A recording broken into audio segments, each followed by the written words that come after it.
When I watch TV, oftentimes I enjoy one of the commercials more than I do the actual program being sponsored.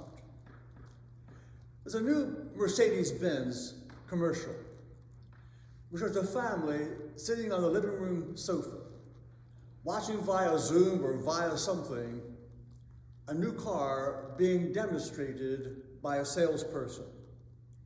The salesman is asked to lift the hood, kick the tires, show them the interior of the new car. The final scene shows the salesman sitting in the front seat of the Mercedes.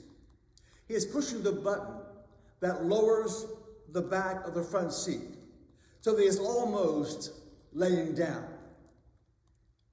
The couple in the living room, watching the scene take place, shows the man starting to recline on his sofa. He almost spills his wife's coffee. Every time I see this scene, I chuckle, and I've seen it many, many different times. Now, I must confess, watching this commercial has not persuaded me to go out and get a new Mercedes. Another commercial shows a young man shopping for a new ball so he and his dog can play fetch. I'm not sure what breed of the dog is, but he or she is white and is very cute. The man goes home with a new ball, ready to play fetch. They go outside in the backyard. The master squats as the dog sits in front of him. The master holds the ball so the dog can see it. It's a pretty ball, bright colors. We cannot hear what is being said. It looks like the master is telling the dog all about playing fetch. Assuming he is ready, the young man stands up and throws the ball. The dog goes running exuberantly after the ball.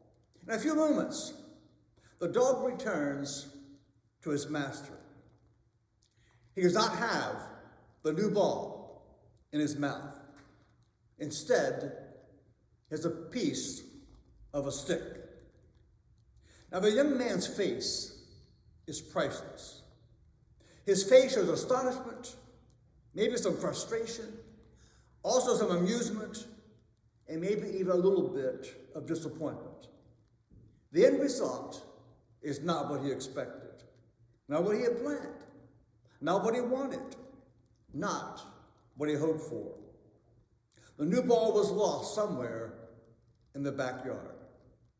All of us have expectations. We do something, and we expect a particular result.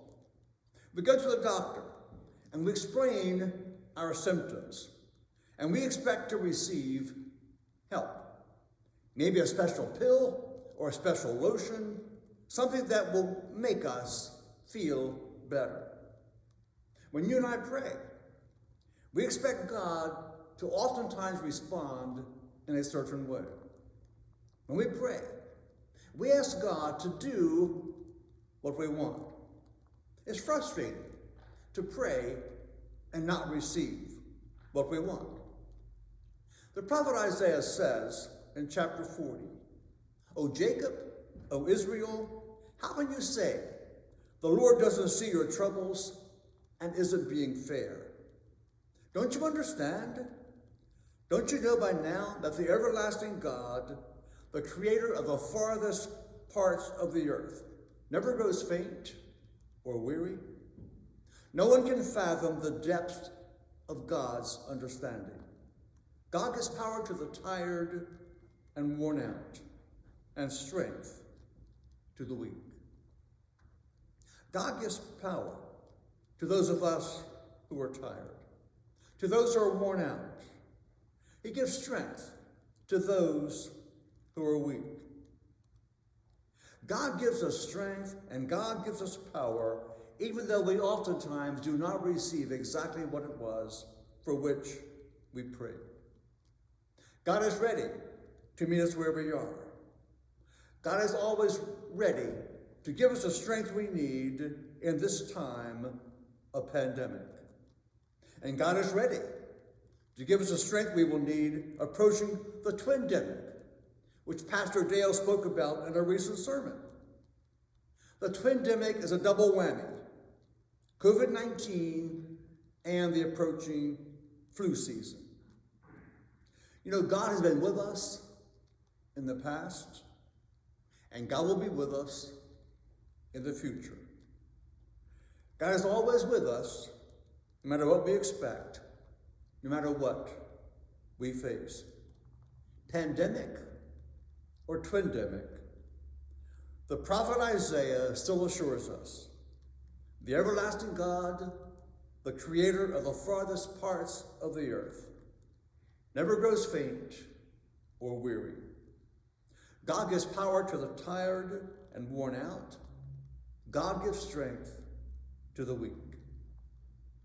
I hope you experience God's power and God's strength as you go about your day.